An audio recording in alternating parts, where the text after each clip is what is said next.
Hi friends. പൊറോട്ട് നാടകം അല്ലെങ്കിൽ കേരള നാടകം എന്ന് വേണം ഈ സിനിമയെക്കുറിച്ച് പറയാൻ എനിക്ക്. കാരണം സമകാലിക സമൂഹത്തിൽ ഇപ്പം നടന്നുകൊണ്ടിരിക്കുന്ന എന്താണോ അത് വളരെ വ്യക്തമായി ആക്ഷേപഹാസ്യമായി കാണിക്കാൻ ഈ സിനിമയുടെ ഡയറക്ടർക്ക് കഴിഞ്ഞു എന്ന് പറയുന്നതിൽ എനിക്ക് വളരെയധികം അഭിമാനമുണ്ട്. കാരണം ഒരു തരത്തിലും എന്താ പറയുക, ആ ഒരു തെറ്റായ കാര്യങ്ങളെക്കുറിച്ച് കാണിക്കുകയല്ല ചെയ്തത് ഈ സിനിമ. ഈ സിനിമയിൽ കാണിച്ച ഓരോ കാര്യം ഇതിനു മുമ്പ് ഈ കേരള ജനത ഇല്ലെങ്കിൽ ഇപ്പോൾ നടന്നുകൊണ്ടിരിക്കുന്ന കാര്യങ്ങൾ തന്നെയാണ് ഈ സിനിമയിൽ കാണിച്ചിരിക്കുന്നത്. വളരെ വ്യക്തമായിട്ട് ഈ സിനിമയെ എങ്ങനെ അണിയിച്ചെടുക്കാം എന്നതിൽ ഈ സിനിമയുടെ കഥാകൃത്തും ഇതിന്റെ മറ്റുള്ള എല്ലാവരും തന്നെ വിജയിച്ചു എന്ന് വേണം പറയാൻ. അത് വളരെ മനോഹരമായ രീതിയിൽ എങ്ങനെ ഡയറക്റ്റ് ചെയ്യാം ശരിക്കും വ്യക്തമായി കാണിച്ചത് നൗഷാദ് സഫ്രോണിന് കഴിഞ്ഞു എന്ന് 100% നമുക്ക് ഈ സിനിമ കാണുമ്പോൾ പറയാൻ പറ്റും. ഈ സിനിമയുടെ സിനിമാറ്റോഗ്രാഫർ എന്ന് പറയുന്നത് നൗഷാദ് ഷറീഫാണ്. കമ്പോസർ വന്നിട്ട് രാഹുൽ രാജാണ്. പ്രൊഡ്യൂസ് ചെയ്തിരിക്കുന്നത് വിജയൻ പള്ളിക്കരയും ഇതിന്റെ കോ പ്രൊഡ്യൂസർ ആയിട്ടുള്ളത് ഗായത്രി വിജയനുമാണ്. ഓക്കെ, ഇതിന്റെ മറ്റുള്ളവരും ആർട്ട് വരുന്നത് സുജിത് രാഘവാണ്. കോസ്റ്റ്യൂം ഡിസൈനർ സൂര്യ രാജശേഖർ എന്നാണ്. പിന്നെ മേക്കപ്പ് ആർട്ടിസ്റ്റ് ലിപിൻ മോഹനൻ, പിന്നെ action choreographer mafia Sasi, script writer Suneesh Varanad. ഇവരൊക്കെയാണ് ഇതിന്റെ മെയിൻ ആയിട്ടുള്ള ടെക്നിക്കലായിട്ട് നിൽക്കുന്ന ആളുകൾ. പിന്നെ ഈ സിനിമയിൽ അഭിനയിച്ചിരിക്കുന്ന നമ്മൾ എടുത്തു പറയേണ്ട 2 പേരെന്ന് പറയുന്നത് ഷൈജു കുറുപ്പും പിന്നെ ധർമ്മജൻ. ഇതില് ശരിക്കും ഷൈജു കുറുപ്പിന്റെ ഏറ്റവും നല്ലൊരു മികച്ച സിനിമയായിട്ട് എനിക്ക് തോന്നി. കാരണം ഷൈജു കുറുപ്പിന്റെ ഇതുവരെ കണ്ട സിനിമകളിൽ നിന്നും വളരെ വ്യത്യസ്തമായത് വളരെയധികം അഭിനയ പ്രാധാന്യമുള്ള സിനിമയാണ് ഒന്ന്. ഇതിന്റെ രണ്ടാമത്തായി വരുന്ന നമ്മുടെ ധർമ്മജൻ ഇതുവരെ കാണിച്ച സിനിമയല്ല ശരിക്കും ധർമ്മജന്റെ ആക്ടർ എന്ന രീതിയിൽ ഒരിക്കലും ഒരു കീ മാർക്കില്ലാതാണ്. പക്ഷെ ഈ സിനിമയിൽ ധർമ്മജൻ എന്ന ക്യാരക്ടർ, അതിൽ മുരുകൻ എന്ന ക്യാരക്ടർ അഭിനേതാവ് എന്ന രീതിയിൽ ഈ സിനിമ വളരെയധികം അദ്ദേഹം വളരെയധികം വിജയിച്ചു എന്ന് വേണം എനിക്ക് പറയാൻ. കാരണം ധർമ്മജൻ വളരെയധികം നല്ല രീതിയിൽ അഭിനയിച്ചു. ഇതുവരെ കണ്ട സിനിമകൾ പോലെ ചുമ്മാ വന്നുപോയി ഒരു കോമഡി കാണിച്ചു നല്ല രീതിയില്ല. ഒരു ആക്ടർ എന്ന നിലയിൽ ഒരു ഭയങ്കരമായിട്ട് ക്യാരക്ടർ റോൾ ചെയ്യാനുള്ള ഒരു ലെവലിലേക്ക് ധർമ്മജൻ വളർന്നു എന്ന് വേണം പറയാൻ.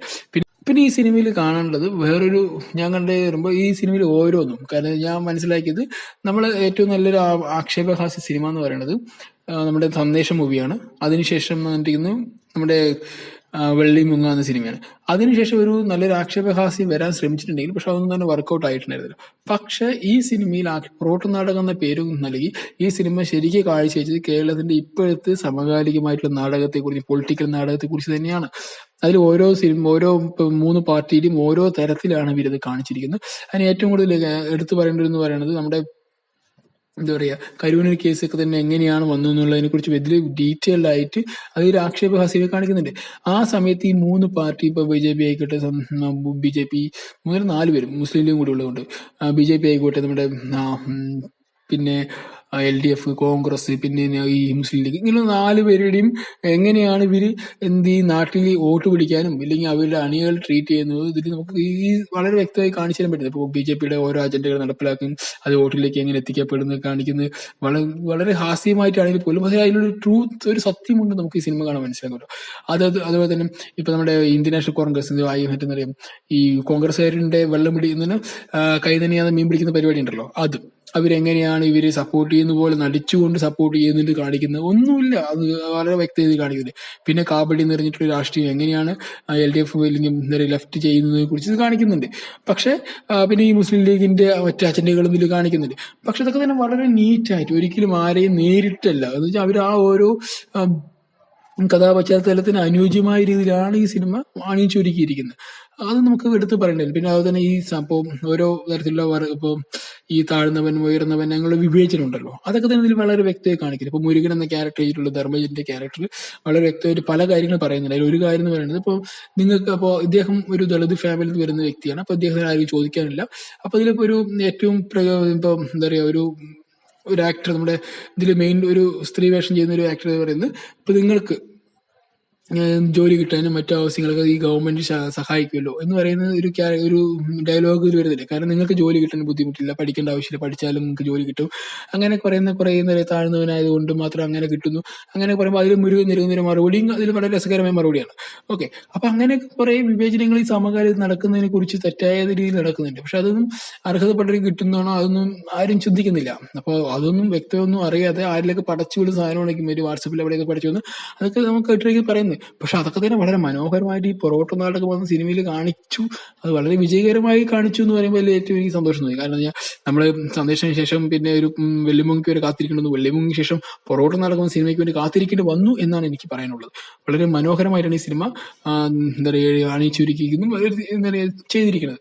അതുകൊണ്ട് തന്നെ ഈ സിനിമ നിങ്ങൾക്ക് കാണാൻ പറ്റുകയാണെങ്കിൽ ഇതിൽ ഈ പേര് നിങ്ങൾക്ക് ചിലവർ കൗതുകമായിരിക്കും, പൊറോട്ട നാടകം എന്താണെന്ന്. ശരിക്കും പൊറോട്ട നാടകം പറയുന്നത് പാലക്കാടിന്റെ ഉൾഗ്രാമങ്ങളിലുള്ള ഒരു കലാരൂപമാണ്. അതിൽ പറയുന്നു ഈ എന്തെങ്കിലും ചെറിയ ചെറിയ പ്രശ്നങ്ങൾ, അവിടുത്തെ സമകാലിക പ്രശ്നങ്ങൾക്ക് തന്നെയാണ് പറയുക. അതൊരു ഹാസ്യമായ രീതിയിലേക്ക് പറയുന്നു. അത് പച്ചയായ മലയാളത്തിൽ എന്ന് വെച്ചാൽ നല്ല നമ്മുടെ നാടൻ മലയാളത്തിൽ പറയുന്ന രീതിയിൽ ആ ഏതാണോ പ്രദേശം, കൊല്ലങ്കോട് ഭാഗങ്ങളും അല്ലെങ്കിൽ ചിറ്റൂർ ഭാഗങ്ങളിലും പാലക്കാടിന്റെ ഭാഗങ്ങളും ആ ഒരു ഭാഷ അവർ ഏതാണോ ഉപയോഗിക്കുന്നത് അവർ നിങ്ങൾക്കറിയാം. അതിന്റെ ഒരു രീതി, മലയാളം സംസാരിക്കുന്ന രീതി നോക്കി അറിയാൻ പറ്റും. അപ്പൊ അവരെങ്ങനെയാണെന്ന് പറയുന്നത് അത് ആ ഒരു രീതിയിലേക്ക് അവരത് ചിട്ടപ്പെടുത്തി എടുത്ത് ആ തമാശകൾ അതിലേക്ക് മാറ്റുന്നു. അത് വളരെയധികം രസകരമായിരിക്കും. ഇപ്പോൾ നിങ്ങൾ ആ ഭാഗങ്ങളിലൊക്കെ ഏതെങ്കിലും ഉത്സവങ്ങൾക്ക് പോവുകയാണെങ്കിൽ അത് ഈ പൊറോട്ട നാടകം പറഞ്ഞാൽ അവൈലബിൾ ആയിരിക്കും. അപ്പൊ നിങ്ങൾക്ക് പോയി ആസ്വദിക്കാൻ പറ്റുന്നുള്ളൂ. പക്ഷെ നല്ല മനോഹരമായ ഒരു എന്താ പറയാ അവതരണവും അതിന്റെ എന്താ പറയാ അതിന്റെ ഹാസ്യമൊക്കെ നല്ലതാണ്. നിങ്ങൾക്ക് യൂട്യൂബിലൊക്കെ നോക്കിക്കഴിഞ്ഞാൽ അതിനെക്കുറിച്ച് വളരെയധികം ഇപ്പൊ ലൈവായിട്ട് പോലും യൂട്യൂബിൽ ഇതിൽ കിട്ടുന്നുണ്ട്. ഇപ്പൊ അങ്ങനെയൊക്കെ അതിന്റെയൊക്കെ ലൈവ് പരിപാടി അത് ഫുള്ള് ഇപ്പൊ അവൈലബിളും ആണ് യൂട്യൂബിലൊക്കെ. അപ്പൊ നിങ്ങൾക്ക് പൊറോട്ട നാടകം പറഞ്ഞാൽ അടിച്ച് തന്നെ വരും, കുറെ കാണാൻ പറ്റും. ഓക്കെ, അപ്പൊ നിങ്ങൾക്ക് അപ്പൊ അതിനെക്കുറിച്ച് ഈ പൊറോട്ട നാടകത്തിന്റെ പേര് ശരിക്കും ഈ സിനിമയ്ക്ക് കേരള നാടകം എന്നാണ് ശരിക്കും കൊടുക്കേണ്ടത്. പക്ഷെ പൊറോട്ട നാടകം കൊടുത്താലും അതൊരു എന്താ പറയുക അതും ഒരു ആക്ഷേപമായിട്ട് എനിക്ക് തോന്നുന്നു.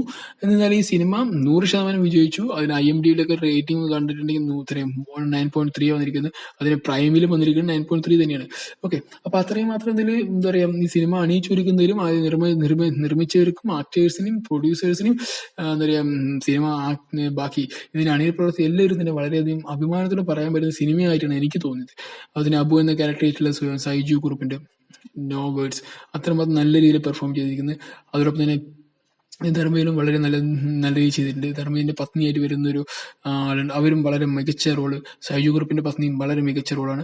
അങ്ങനെ എല്ലാവരും ഓരോരുത്തരും ഇപ്പൊ മാക്സിമമ്മ പറഞ്ഞൊരു വ്യക്തിയുണ്ട്. അദ്ദേഹത്തിൽ എങ്ങനെയാണ് അദ്ദേഹത്തിലൂടെയാണ് ശരിക്കും ഈ കരുവന്നൂർ കേസിന്റെ ഒരു ഡീപ്പ് എന്താന്നൊക്കെ മനസ്സിലാക്കാൻ പറ്റുന്നത്. പക്ഷെ അത് വളരെ വ്യക്തിന് എന്നിട്ട് അതിനുശേഷം എങ്ങനെയാണ് ഇവർ കവർ ചെയ്യുന്നത് എന്ന് നോക്കാം. ഇപ്പോൾ ഓരോ പ്രശ്നങ്ങൾ വരുമ്പോൾ എങ്ങനെയാണ് ഓരോ പാർട്ടിക്കാരും അത് കവർ ചെയ്യാൻ ശ്രമിക്കുന്നത് വളരെ വ്യക്തതയിൽ കാണിക്കുന്നുണ്ട്.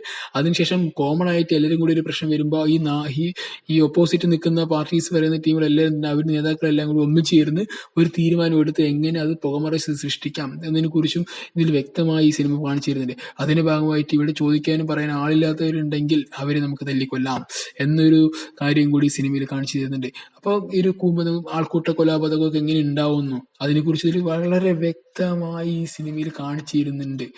ഓക്കെ, ഓരോ ജാതി മത വ്യത്യാസങ്ങൾ എങ്ങനെയാണെന്നൊക്കെ ഇതിൽ വളരെ ഡീസെന്റ് ആയിട്ട് എന്ന് വെച്ചാൽ വളരെ ഹാസ്യപരമായിട്ട് ഈ സിനിമ കാണിച്ചു തരുന്നുണ്ട് പറഞ്ഞത്. അത് വളരെ വിജയകരമായിട്ട് എനിക്ക് തോന്നി.